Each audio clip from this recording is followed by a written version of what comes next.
Hello students, मैं अजय ठाकुर अपने YouTube channel biochem गुरु के माध्यम से आपको प्लस वन और प्लस टू केमिस्ट्री की ऑनलाइन क्लासेस डिलीवर करने जा रहा हूं। I hope you will listen and watch videos with full concentration. तो आज से हम जो स्टार्ट कर रहे हैं वो टॉपिक है सॉलिड स्टेट का,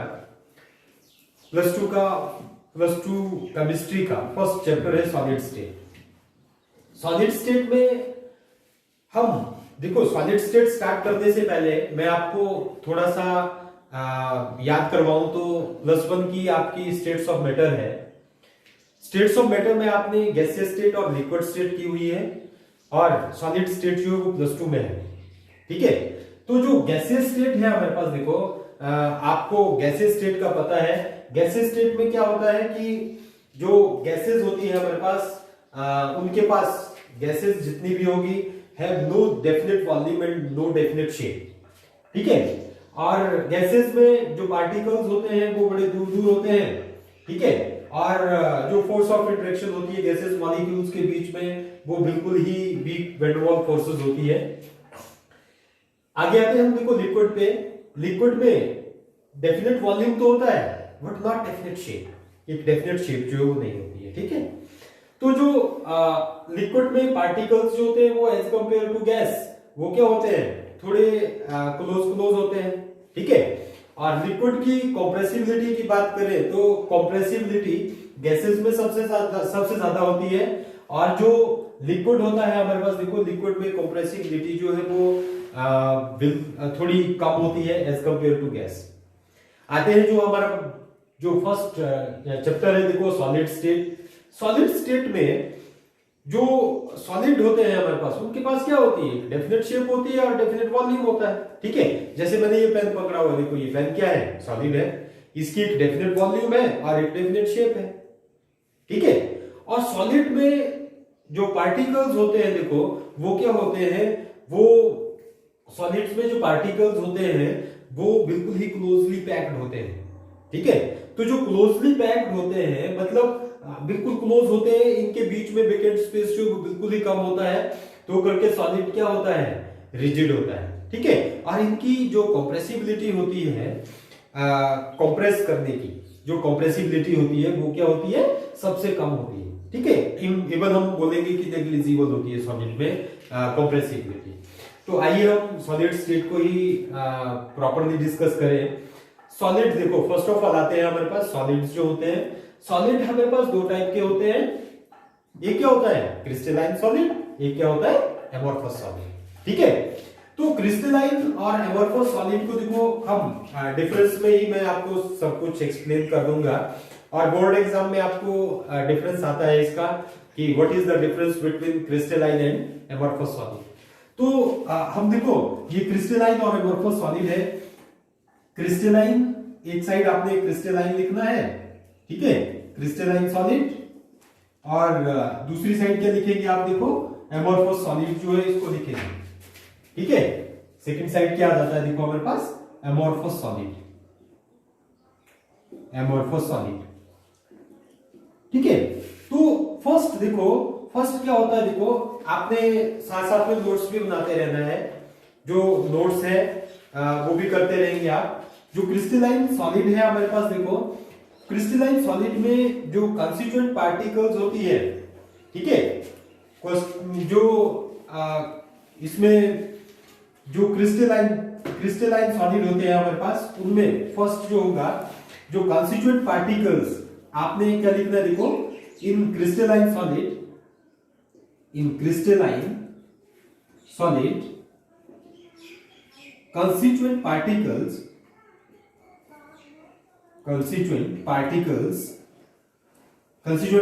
कौन कौन से होते हैं, एटम्स, मॉलिक्यूल्स और आयंस। ठीक है, constituent particles are arranged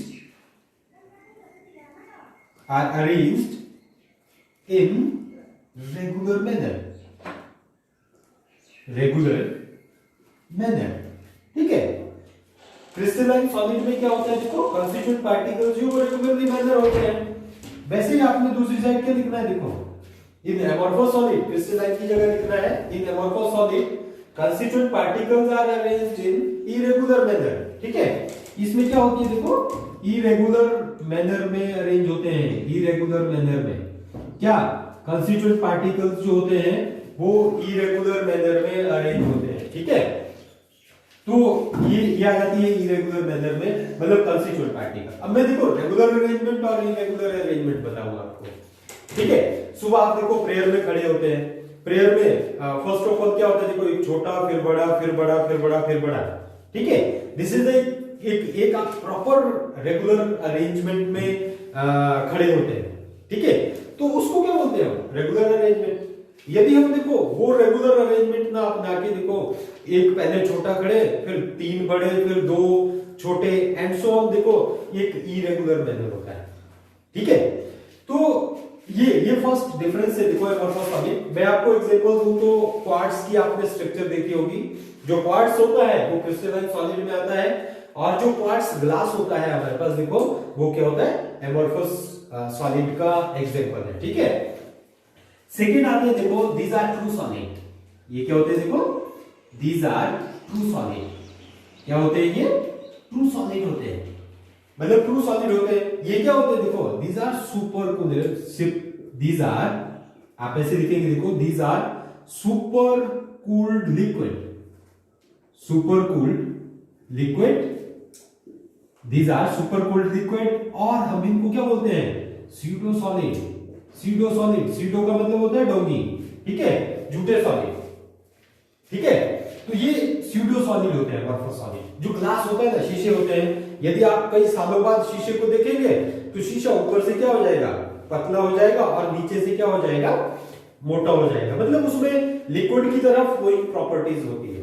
ठीक है, तो करके इनको क्या बोलते हैं हम देखो, स्यूडो सॉलिड बोलते हैं। ठीक है, थर्ड पॉइंट है हमारे पास देखो, ये they have long range order, they have long range order, long range order. क्या होता है इनमें, लॉन्ग रेंज ऑर्डर के होते हैं, मतलब एक ही ऑर्डर जो होता है वो लॉन्ग रेंज ऑर्डर में होगा। जैसे यदि हमारे पास ये ऐसे करके कोई अरेंजमेंट देखो पार्टिकल्स की ऐसे करके है, तो ये लॉन्ग तक जाएगी, लंबी अरेंजमेंट जो वो ऐसी एक ही अरेंजमेंट में होते हैं। ठीक है, तो इनको क्या बोलेंगे हम, लॉन्ग रेंज ऑर्डर के होते हैं। और ये क्या होते हैं देखो, they have short range order, they have short range order, short range order। क्या होता है इनमें देखो, शॉर्ट रेंज ऑर्डर के होते हैं ये। ठीक है, तो शॉर्ट रेंज ऑर्डर मतलब थोड़ी थोड़ी अरेंजमेंट में, जैसे यहाँ पे ये अरेंजमेंट है देखो हमारे पास, ये ऐसे करके ये अरेंजमेंट है, यहाँ पे क्या आ जाएगा देखो, ये अलग से अरेंजमेंट आ गया जी इनका पार्टिकल्स का। ठीक है, तो ये क्या आ जाते हैं हमारे पास देखो, these are not a regular और शॉर्ट रेंज में होते हैं। और हाँ, एक चीज मैं आपको बताऊं देखो, यहाँ पे एक क्या आता है देखो हमारे पास, कि ये शॉर्ट रेंज ऑर्डर के हैं हमारे पास। ठीक है, शॉर्ट रेंज ऑर्डर में ही एमोर्फस सॉलिड में क्या होता है कि थोड़े से स्पेस में थोड़ा सा जो ये पॉइंट है देखो, इसमें क्या आती है देखो, शॉर्ट थोड़ा सा एक रेगुलर अरेंजमेंट आती है। ठीक है, उन्हीं रेगुलर अरेंजमेंट को एमोर्फस सॉलिड में जो थोड़े से पॉइंट में जो एक रेगुलर अरेंजमेंट आती है कंस्टिट्यूएंट पार्टिकल्स की, उसी चीज को क्या बोलते हैं हम, क्रिस्टलेट्स। क्या बोलते हैं, क्रिस्टलेट्स। ठीक है, तो ये डिफरेंस भी हो गया। फोर्थ डिफरेंस पे आते हैं, देखिए जो फोर्थ डिफरेंस है इसका, फोर्थ डिफरेंस में हमारे पास देखो, जो फोर्थ डिफरेंस आएगा इसका, दे हैव, आपने क्रिस्टलाइन सॉलिड की साइड पे लिखना है, they have sharp melting point. इनका क्या होता है, मेल्टिंग पॉइंट जो वो शार्प होता है, मेल्टिंग पॉइंट। और दूसरी साइड क्या आ जाता है देखो हमारे पास, जो एमोर्फस सॉलिड है, they melt at high range of temperature, high range of temperature, ठीक है। और पांचवी प्रॉपर्टी है देखो इसकी, दीज आर एनिसोट्रॉपिक, क्या होते हैं ये? एनिसोट्रॉपिक होते हैं। और दीज आर क्या होते हैं ये? These are isotropic. आइसोट्रॉपिक। अब देखो एनिसोट्रॉपी और आइसोट्रॉपी जो है ये क्या होती है, ठीक है। एनिसोट्रॉपी और आइसोट्रॉपी को एक्सप्लेन करने के लिए आपको ये देखो ये डेफिनेशन आती है, ये इंपॉर्टेंट चीज है।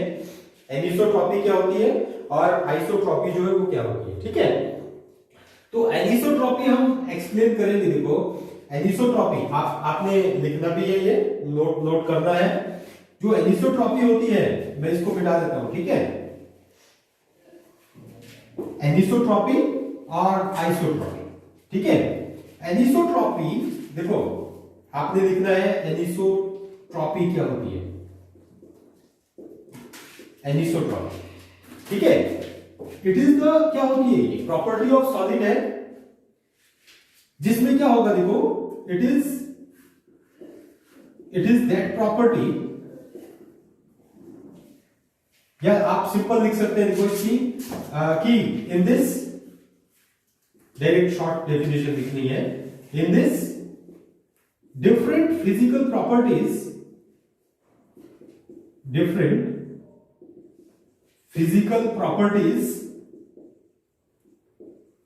have different values in different direction,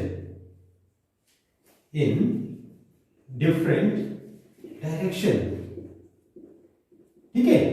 मतलब देखो डिफरेंट फिजिकल प्रॉपर्टीज, ठीक है, डिफरेंट फिजिकल प्रॉपर्टीज में देखो फिजिकल प्रॉपर्टीज कौन सी होती है, volume, temperature, melting and boiling point हो गया, प्रेशर हो गया, ठीक है। वही फिजिकल प्रॉपर्टीज क्या होगी देखो, इन डिफरेंट डायरेक्शन में क्या होगी, डिफरेंट होगी। ये एनिसोट्रॉपी में ये क्रिस्टलाइन की प्रॉपर्टी, मतलब क्रिस्टलाइन सॉलिड में क्या होगा देखो, ये जो फिजिकल प्रॉपर्टीज होगी ये डिफरेंट होगी इन डिफरेंट डायरेक्शन, इनकी जो वैल्यूज होगी, ठीक है। और आइसोट्रॉपी में क्या होगा देखो, सेकंड आपने लिखना है देखो आइसोट्रॉपी, ठीक है। आइसोट्रॉपी में क्या होगा देखो, इन दिस डिफरेंट फिजिकल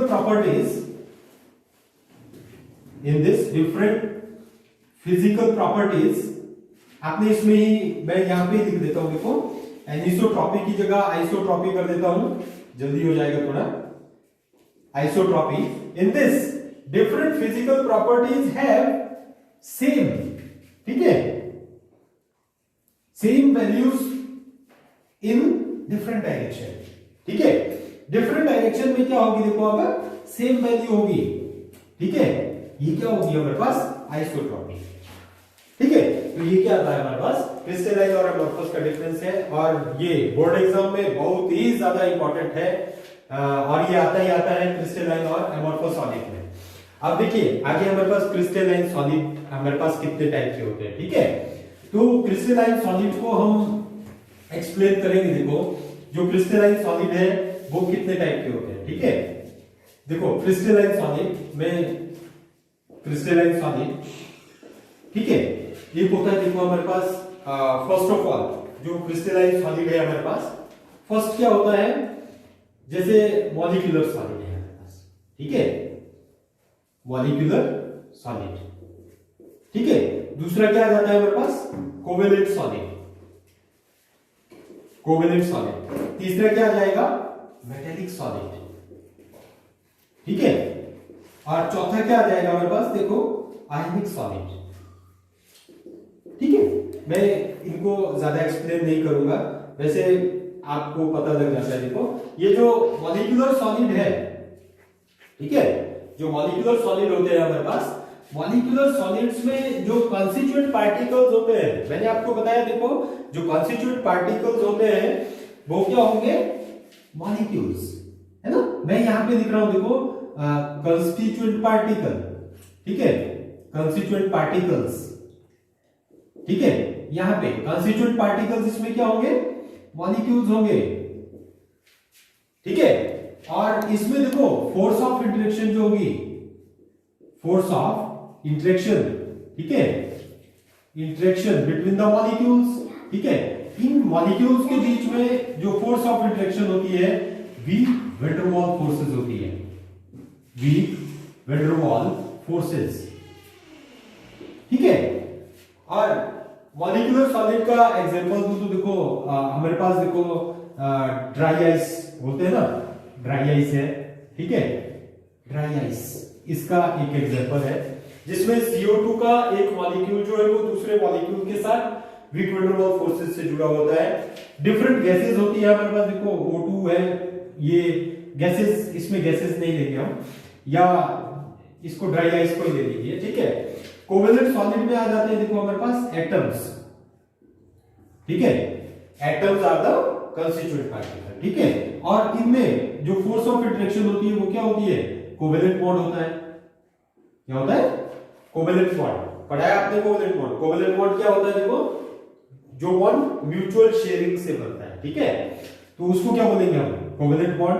और कोवेलेंट सॉलिड में देखो हमारे पास देखो डायमंड और ग्रेफाइट आ जाते हैं, ठीक है, डायमंड और ग्रेफाइट, ठीक है, ये क्या आ जाते हैं देखो हमारे पास कोवेलेंट सॉलिड। मेटेलिक सॉलिड में देखो क्या होते हैं, देखो मूविंग इलेक्ट्रॉन्स, इनके कंस्टिट्यूएंट पार्टिकल्स जो होते हैं मूविंग इलेक्ट्रॉन्स होंगे, ठीक है।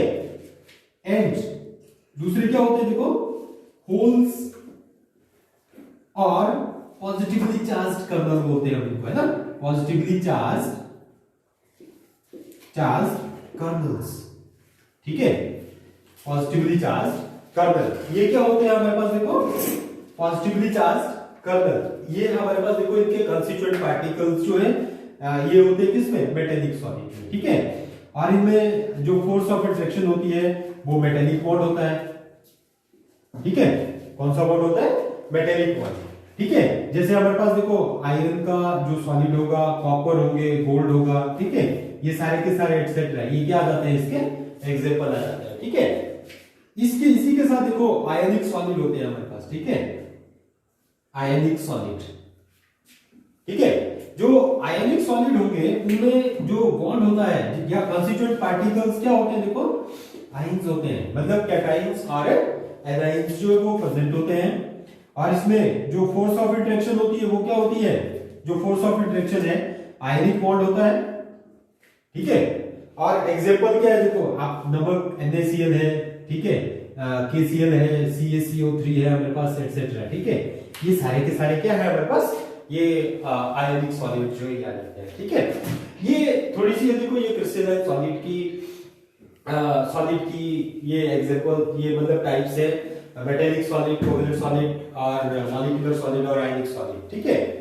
नेक्स्ट देखिए, नेक्स्ट हम इसमें अब क्रिस्टलाइन सॉलिड के अंदर की अरेंजमेंट, जो पार्टिकल्स की अरेंजमेंट है वो कैसी होती है, ठीक है, उसको एक्सप्लेन करेंगे हम, ठीक है, उसको हम एक्सप्लेन करेंगे।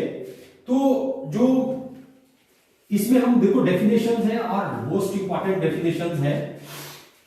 फर्स्ट आती है देखो हमारे पास क्रिस्टल लैटिस, क्रिस्टल लैटिस, ठीक है, क्रिस्टल लैटिस और स्पेस लैटिस, क्रिस्टल लैटिस और स्पेस लैटिस जो है ये क्या होता है, क्रिस्टल लैटिस, ठीक है। तो क्रिस्टल लैटिस और स्पेस लैटिस क्या होती है, देखो हमारे पास इट इज द, क्या होता है ये, it is the regular arrangement of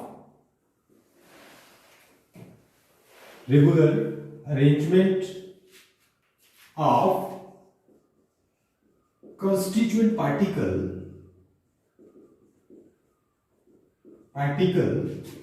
in three-dimensional space, in three-dimensional space, ठीक है। इसको क्या बोलते हैं हम, क्रिस्टल लैटिस, ठीक है। जैसे मैं आपको सिंपल सा एक एग्जांपल देता हूं, ये एक कॉपी है हमारे पास, देखिए ये कॉपी है, ये कॉपी क्या है पूरी की पूरी, देखो मैं यदि बिग पेज बोलूं इसको तो ये क्या है, क्रिस्टल लैटिस है, एक रेगुलर अरेंजमेंट है हमारे पास, ठीक है, क्या है ये, रेगुलर अरेंजमेंट है। इसको क्या बोलेंगे हम, एक क्रिस्टल लैटिस है। या पूरे घर को ले लेते हैं, देखो पूरी बिल्डिंग को ले लेते हैं इसको, इस बिल्डिंग में देखो कमरे भी है, डिफरेंट कमरे हैं, पूरी बिल्डिंग को क्या बोलेंगे हम, क्रिस्टल लैटिस। और हर एक कमरे जो होंगे या इस कॉपी का एक एक जो पेज होगा, इस पेज को क्या बोलेंगे हम? Unit cell. क्या बोलते हैं इसको हम? यूनिट सेल बोलेंगे। ठीक है, तो जो क्रिस्टल लैटिस है हमारे पास, पूरे का पूरा घर क्या हुआ? जो पूरे का पूरा घर है हमारे पास, देखो वो पूरे का पूरा घर जो है हमारे पास, ये क्या हुआ? क्रिस्टल लैटिस और स्पेस लैटिस हुआ। और जो घर के कमरे हैं वो क्या आ जाते हैं? देखो हमारे पास यूनिट सेल। ठीक है, तो नेक्स्ट डेफिनेशन में देखो यूनिट सेल क्या होता है। ठीक है, यूनिट सेल की मैं एक सिंपल सी डेफिनेशन दूंगा। देखो, it is the smallest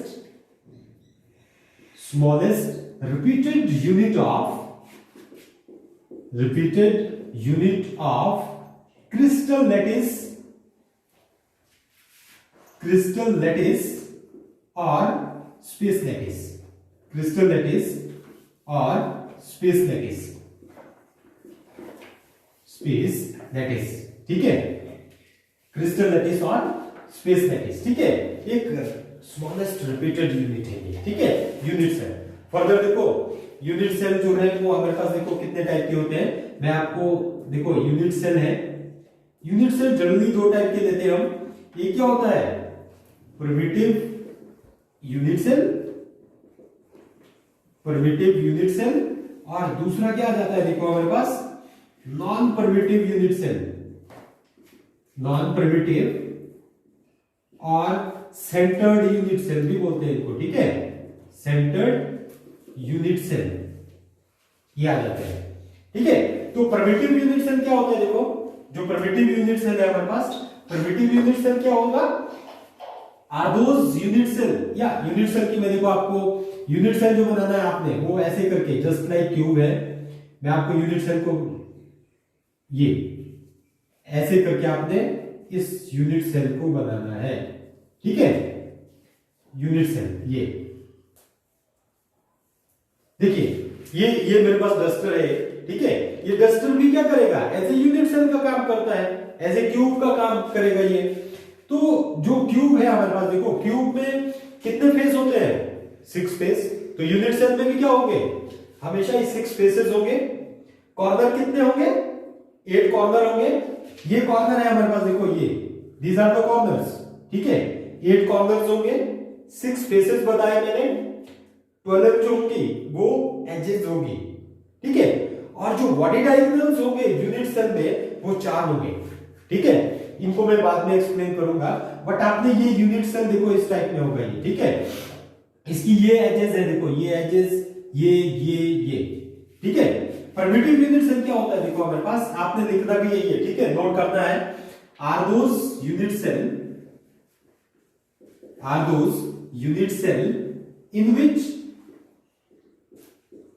in which constituent particle,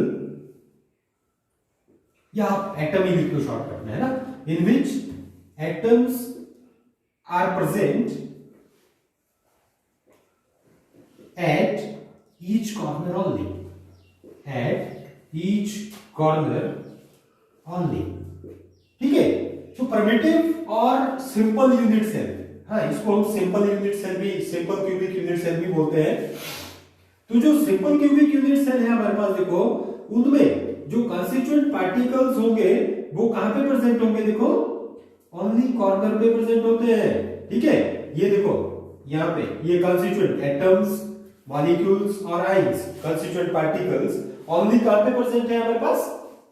only corner पे जाके प्रेजेंट है। ठीक है, तो इसको क्या बोलेंगे हम? प्रिमिटिव और सिंपल क्यूबिक यूनिट सेल। ठीक है, आगे क्या जाता है हमारे पास? देखो नॉन प्रिमिटिव और centred unit cell.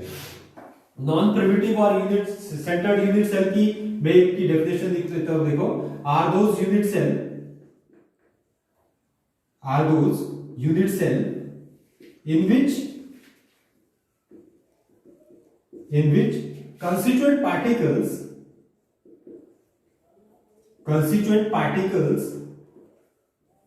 are present at each corner as well as another space of unit cell. इसी एनदर स्पेस, मतलब देखो जनरली हम सेंटर में ही होते हैं, फेस सेंटर में होंगे, बॉडी सेंटर में होंगे, तो ये क्या आ जाते हैं हमारे पास, देखो these are the non primitive unit cell. ठीक है, इनकी वजह से नॉन परमिटिव यूनिट सेल आगे हमारे पास तीन टाइप में कन्वर्ट हो जाते हैं। ठीक है, नॉन परमिटिव यूनिट सेल कितने टाइप में होते हैं, तीन टाइप में आ जाते हैं। जो तीन टाइप है देखो नॉन परमिटिव यूनिट सेल की, वो क्या होगी, देखो नॉन परमिटिव यूनिट सेल, यहां पे मैं ओनली सिंपल नॉन परमिटिव लिख रहा हूं, non primitive unit cell. Unit cell देखो ये तीन टाइप के होते हैं।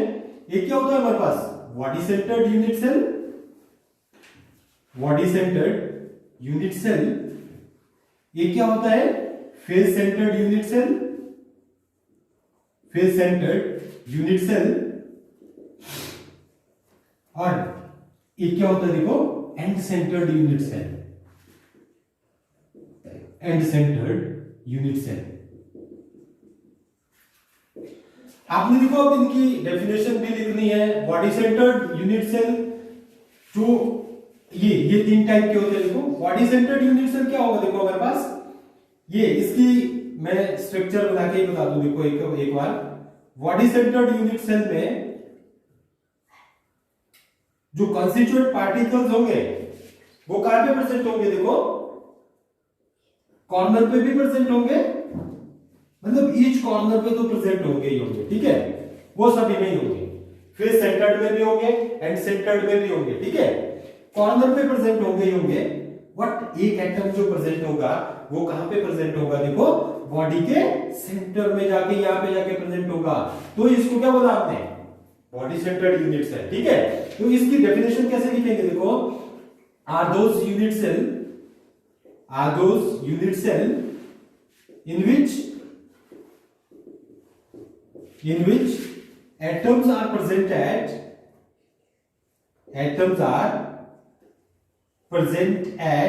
each corner as well as one atom are present at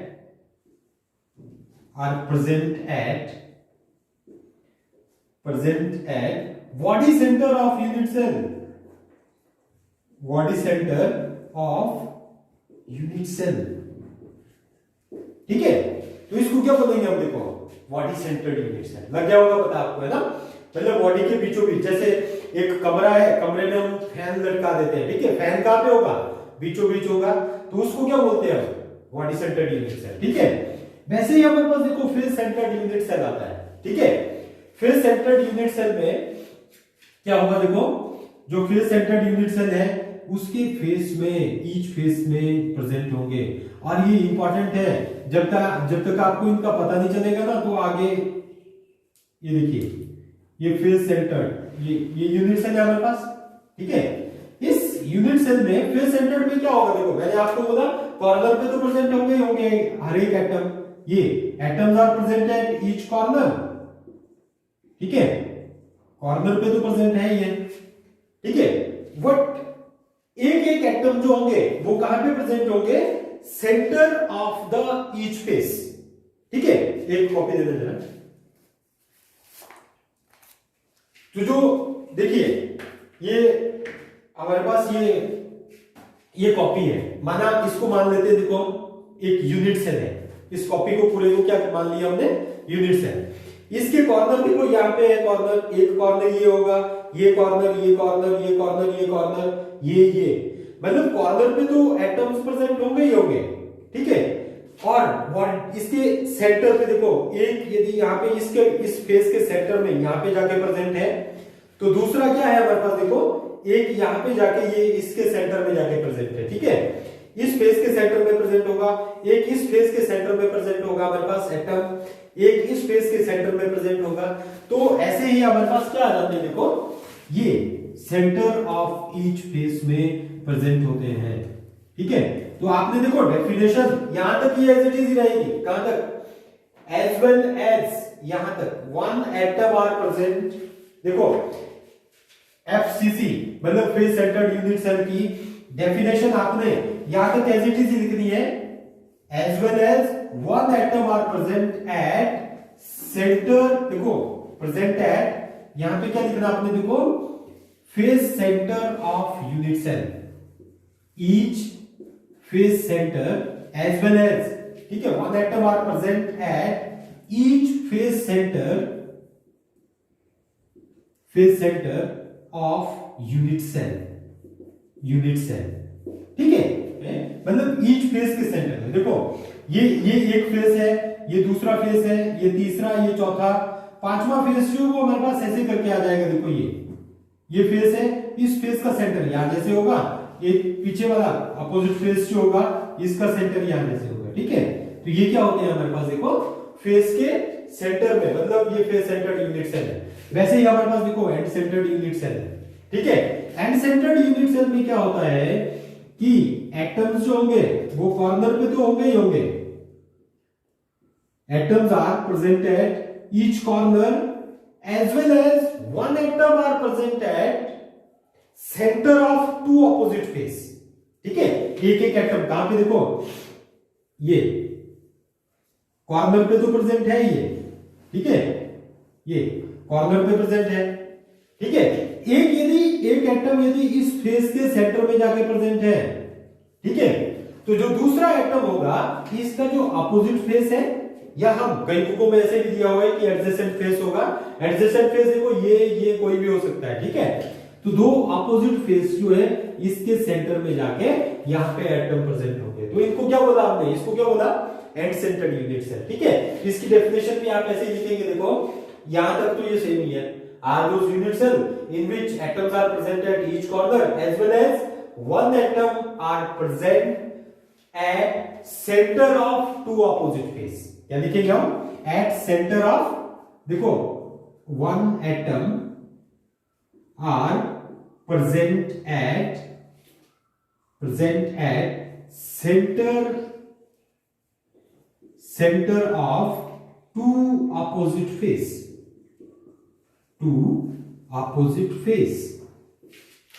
ठीक है। तो इसको क्या बोलेंगे हम, देखो एंड सेंटर्ड यूनिट सेल, ठीक है। तो आगे देखिए, आगे हमारे पास देखो सेंटर ऑफ, ये आगे हम कल अगले टॉपिक में पढ़ेंगे। अगले टॉपिक में हम इनके क्रिस्टल सिस्टम पढ़ेंगे, 7 क्रिस्टल सिस्टम के बारे में, ठीक है। तो अगले टॉपिक